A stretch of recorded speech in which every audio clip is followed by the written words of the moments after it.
Hello student, आज की इस वीडियो में हम लोग क्लास 8 के साइंस का ये चैप्टर नंबर 7 सूक्ष्म जीवों का संसार यानी सूक्ष्मदर्शी द्वारा आंखों देखा का प्रश्न उत्तर करने वाले हैं।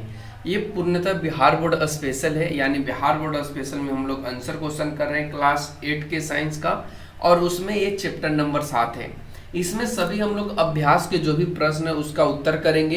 इसका पीडीएफ भी आप लोगों को प्रोवाइड कराया जाएगा, लेकिन आप लोग पीडीएफ के माध्यम से ना लिखें तो बहुत ज़्यादा बेहतर होगा, क्योंकि यदि आप प्रश्न को समझ करके आप आंसर राइटिंग करते हैं तो आपके लिए बेहतर होगा।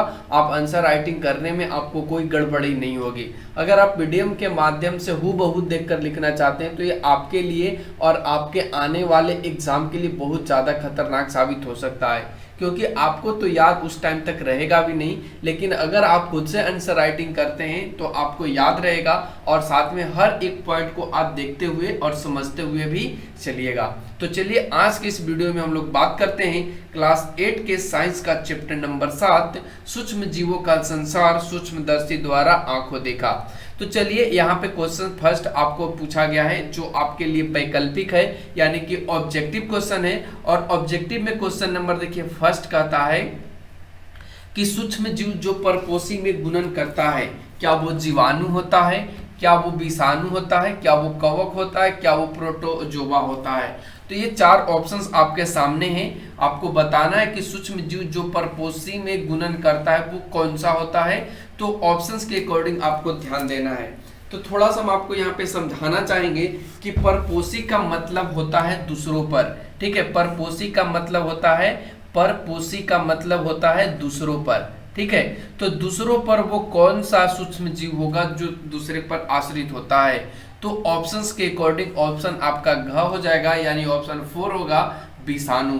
अब बढ़ते अगले क्वेश्चन पे। क्वेश्चन नंबर ख कहता है दूध को दही में बदलने वाला सूक्ष्म जीव कौन है।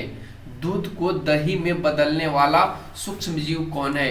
ऑप्शन में दिया है, ऑप्शन ए में दिया है प्लेज्मोडियम, ऑप्शन 2 में दिया है ईस्ट, 3 में दिया है सेवाल और 4 में दिया है लैक्टोबैलिसस। तो कौन सा ऑप्शंस के अकॉर्डिंग सही होगा।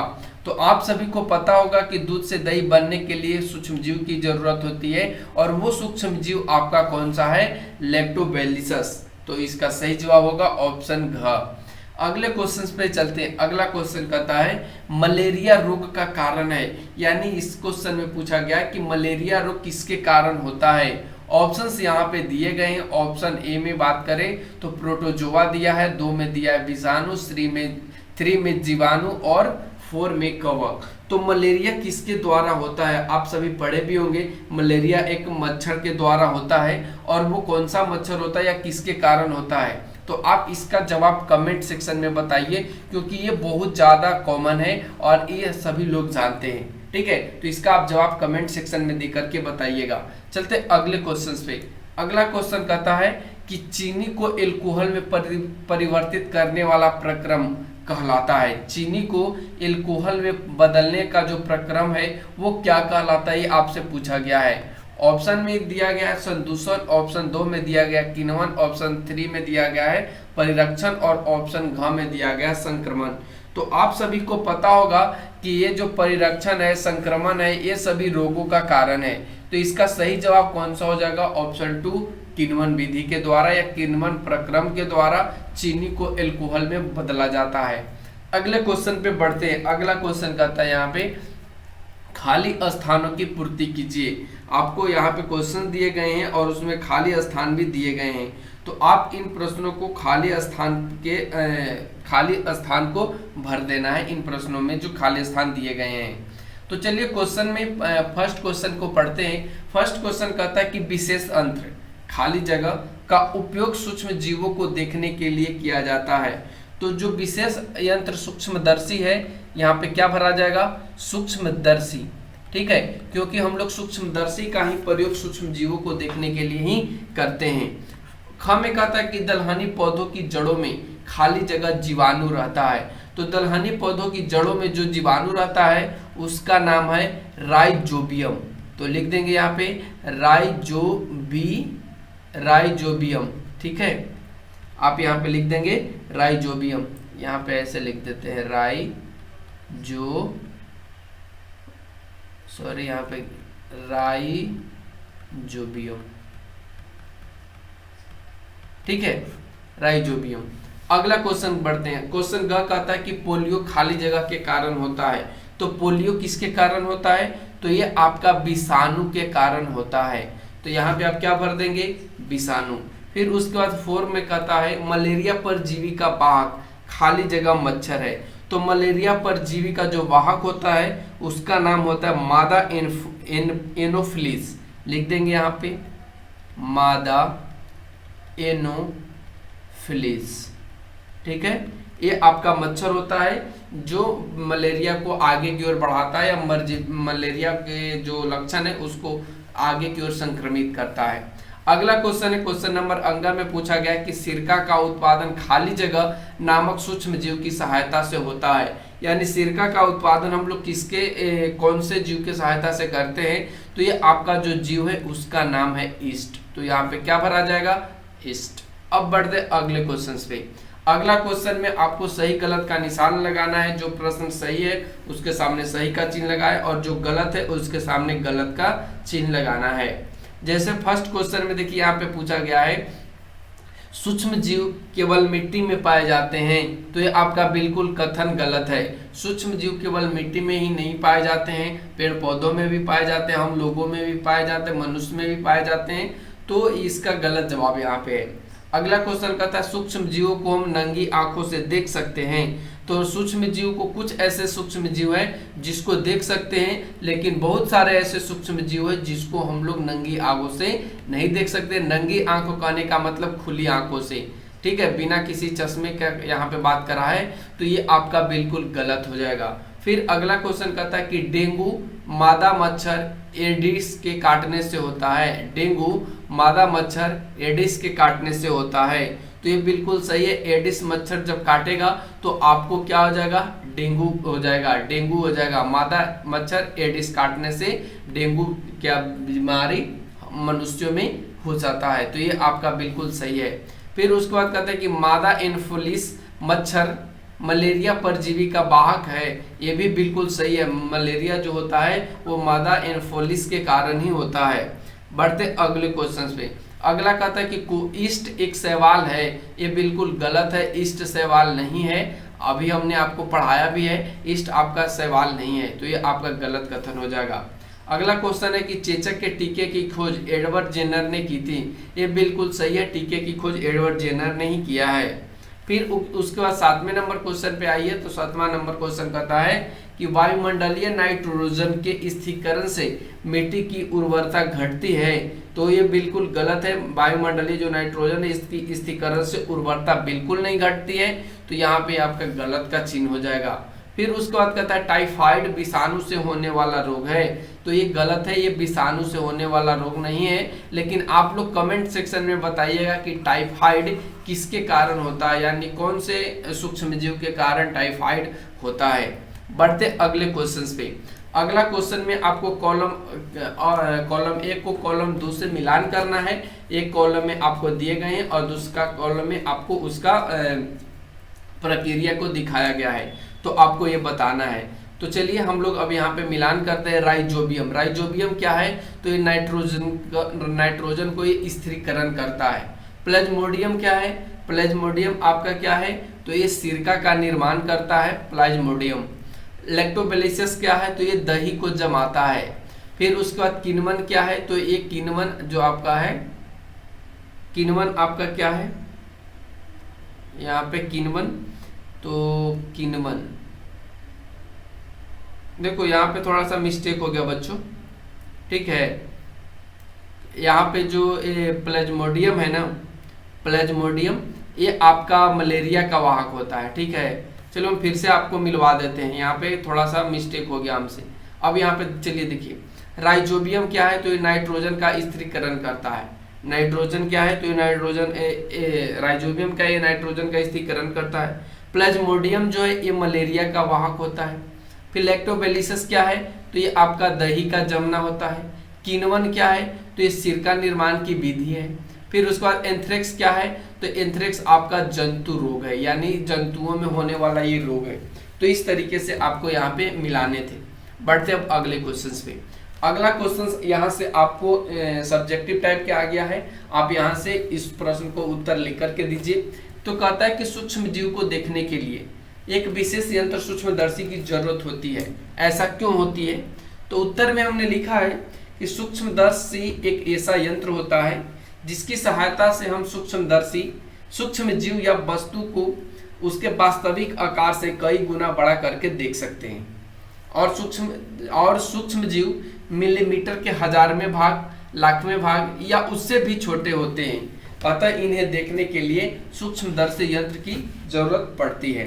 ठीक है, तो इस तरीके से इसका भी उत्तर यहाँ पे हो गया। अब यहाँ पे आपको समझना है कि सूक्ष्मदर्शी यंत्र होता कैसा है। तो ये आपके सामने जो ये फिगर बना है, ठीक है, ये फिगर यही आपका क्या है, सूक्ष्मदर्शी है। ठीक है, यही आपका क्या है, सूक्ष्मदर्शी है, जिसमें आप देखिए तो कुछ फोकस लगे होते हैं, फाइन फोकस लगे होते हैं, इसमें लेंस लगे होते हैं, कुछ स्टेज की जरूरत होती है, स्लाइड्स की जरूरत होती है, लाइट की भी जरूरत होती है, और साथ में आप यहाँ से इस माध्यम से आप आंख को लगा करके देख सकते हैं। ठीक है, तो ये आपका क्या है, सूक्ष्मदर्शी यंत्र है। बढ़ते अब अगले क्वेश्चन पे। अगला क्वेश्चन है, सूक्ष्म जीव हमारे मित्र हैं, कैसे हैं, आइए जानते हैं। उत्तर में हमने लिखा है, बहुत सारे सूक्ष्म जीव हमारे मित्र होते हैं क्योंकि ये हमारे दैनिक जीवन में घरेलू से लेकर औद्योगिक उत्पादन प्रक्रियाओं में सूक्ष्म जीवों का महत्वपूर्ण स्थान है। जैसे कि औषधि निर्माण में हम लोग सूक्ष्म जीव का प्रयोग करते हैं, रोग प्रतिरोधक जो टीका है उसमें भी सूक्ष्म जीव का प्रयोग करते हैं, कृषि के क्षेत्र में हम लोग सूक्ष्म जीव का प्रयोग करते हैं, मिट्टी की उर्वरता को बनाए रखने के लिए हम लोग सूक्ष्म जीव का प्रयोग करते हैं, पर्यावरण की साफ सफाई आदि में सूक्ष्म जीवों की अहम भूमिका होती है। अतः इन सभी कारणों से सूक्ष्म जीव हमारे मित्र होते हैं। बढ़ते अगले क्वेश्चन पे। अगला क्वेश्चन नंबर 7 कहता है, ईस्ट और चीनी के बाद मैदे को गूंथकर कुछ देर छोड़ देने के बाद मैदे का आयतन बढ़ जाता है, ऐसा क्यों बढ़ता है? इसका उत्तर आपको यहाँ पे लिखने हैं। तो चलिए, उत्तर में हमने लिखा है कि जब हम मैदे के साथ ईस्ट को गूंथते हैं तो अनुकूल परिस्थिति पाकर वह तेजी से गुणन या उसको हम लोग जनन भी कह सकते हैं, जनन करने लगता है। साथ ही उसके श्वसन के कारण काफी मात्रा में कार्बन डाइऑक्साइड निकलता है। इसके कारण मैदा में खमीर उत्पन्न हो जाता है और उसका आयतन बढ़ जाता है, और गुथा हुआ जो मैदा है वो फूल या उठ जाता है। ठीक है, तो मैदा के फूले होने का रीजन क्या है, ये आपको यहाँ पे समझ में आ गया। अब बढ़ते अगले क्वेश्चन नंबर 8 पे। क्वेश्चन नंबर 8 कहता है, सूक्ष्म जीवों द्वारा होने वाली हानियां का विवरण दीजिए। यानी सूक्ष्म जीव द्वारा होने वाले हानियां कौन कौन से हैं, तो आइए इसका उत्तर जानते हैं। उत्तर में हमने लिखा है कि सूक्ष्म जीव से होने वाले हानियों में रोग कारक प्रमुख है, क्योंकि ये सूक्ष्म जीव रोगों का वाहक होते हैं, जैसे कि मनुष्य में, जीव जंतुओं तथा पेड़ पौधों में अनेक रोगों का वाहक सूक्ष्म जीव होते हैं, और इसी वजह से ये हमारे लिए हानि का कार्य करते हैं। अब यहाँ पे मानव में सूक्ष्म जीव जनित जो रोग है उनमें आपको खसरा रोग हो जाएगा, क्षय रोग हो जाएगा। ठीक है, ये आपका क्षय रोग हो जाएगा, खसरा रोग हो जाएगा, पोलियो हो जाएगा। ठीक है, फिर उसका बाद हैजा, टाइफाइड, मलेरिया, चिकन पॉक्स, ये सभी जो हैं वो मानव में सूक्ष्म जीव के द्वारा ही उत्पन्न होते हैं। तो ये हमारे लिए हानि हुआ। अगले क्वेश्चन पे बढ़ते हैं, अगले पॉइंट्स पे बढ़ते हैं। इसी में पौधों में भी सूक्ष्म जीव की कुछ यहाँ पे रोग उत्पन्न करने की प्रवृत्ति देखी गई है, जिसमें गेहूं के रस्ट होते हैं, नींबू का कैंसर, भिंडी का पित्त रोग, यानी ये सभी जो है वो सूक्ष्म जीव के द्वारा होते हैं। जानवरों में एंथ्रेक्स, जिसे खुरहा के नाम से भी जाना जाता है, तो ये बीमारी सूक्ष्म जीव के द्वारा ही उत्पन्न हो जाते हैं जानवरों में। अब यहाँ पे जो ये सभी जो सूक्ष्म जीव है वो सभी के सभी हमारे लिए क्या है, हानि भी है और हमारे लिए लाभदायक भी है। तो लाभदायक को हमने पढ़ा दिया, ये आपका हानि हो गया। अब इसके बारे में आइए जानते हैं कि मनुष्य में जो रोग होता है सूक्ष्म जीव के द्वारा वो कौन कौन से होते हैं। तो आप देखिए, क्षय रोग होते हैं, और इसमें जो होता है क्षय रोग वो किसके कारण होता है, विषाणु के कारण। और ये एक व्यक्ति से दूसरे व्यक्ति में कैसे फैलता है, तो ये हवा से फैलता है, वायु से फैलता है। रोगी व्यक्ति को पूरी तरह से अन्य व्यक्तियों से अलग रखिए, नहीं तो एक व्यक्ति से दूसरे व्यक्ति में ये फैल सकता है। खसरा ये वायरस विषाणु के द्वारा होता है, ये भी वायु से होता है। फिर चिकन पॉक्स ये भी वायरस से ही होता है और ये वायु और सीधा संपर्क में आने से होता है। जैसे एक व्यक्ति के संपर्क में कोई दूसरा व्यक्ति आया और एक व्यक्ति को यहाँ पे आपका खसरा हुआ था या क्षय रोग हुआ था, तो ये इसको भी हो सकता है, ठीक है। फिर चिकन पॉक्स ये आपका विषाणु के द्वारा होता है और ये वायु और सीधा संपर्क से होता है, ठीक है। फिर पोलियो ये वायरस से होता है, विषाणु से होता है और ये वायु तथा जल से होता है और इसका टीकाकरण करके आप इस रोग को हटा सकते हैं, दूर कर सकते हैं। हैजा क्या है, ये जीवाणु के द्वारा उत्पन्न होता है। जल और भोजन को ये जल और भोजन के माध्यम से ये क्या होता है, एक व्यक्ति से दूसरे व्यक्ति में संचरित होता है। फिर टाइफाइड ये जीवाणु के कारण होता है और ये जल में होता है, ये जल के कारण होता है, ठीक है। तो इस तरीके से यहाँ पे हमने देखा। अब यहाँ पे आइए कुछ और चीज को देख समझते हैं जिनमें आपको पौधों में होने वाले कुछ रोग हैं जो सूक्ष्म जीव के द्वारा होते हैं, ठीक है। तो आइए अब जानते हैं सूक्ष्म जीव के द्वारा पौधों में कौन कौन से रोग उत्पन्न होते हैं। तो एक तो आपका होता है गेहूं का रस्ट, ये आपका कवक के माध्यम से होता है और इसका संचरण का जो तरीका है वो वायु और बीज है, यानी हवा और इसका जो बिया होता है उसके माध्यम से होता है। फिर उसके बाद नींबू का रस जो जीवाणु के कारण होता है और ये आपका नींबू का कैंसर जो है वो जीवाणु के कारण होता है और ये संचरण का जो तरीका है वो हवा से है।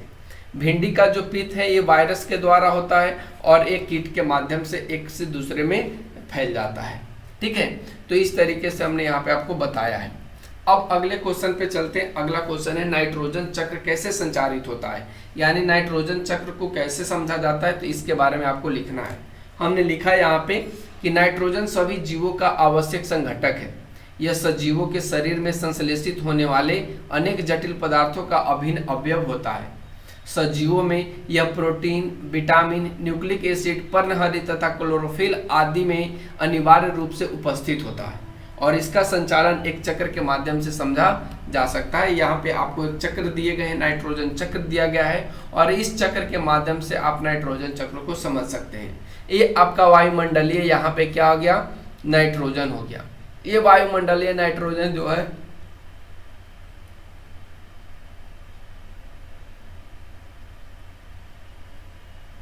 ये जो आपका वायुमंडलीय नाइट्रोजन है ये आपका वायुमंडलीय नाइट्रोजन का जीवाणु एवं नीले हरे शैवाल के द्वारा स्थिरीकरण होता है और स्थिरीकरण होने के बाद ये फिर से जीवाणु द्वारा नाइट्रोजन की नाइट्रोजनी यौगिक में परिवर्तन होता है और फिर ये मिट्टी में मिल जाता है।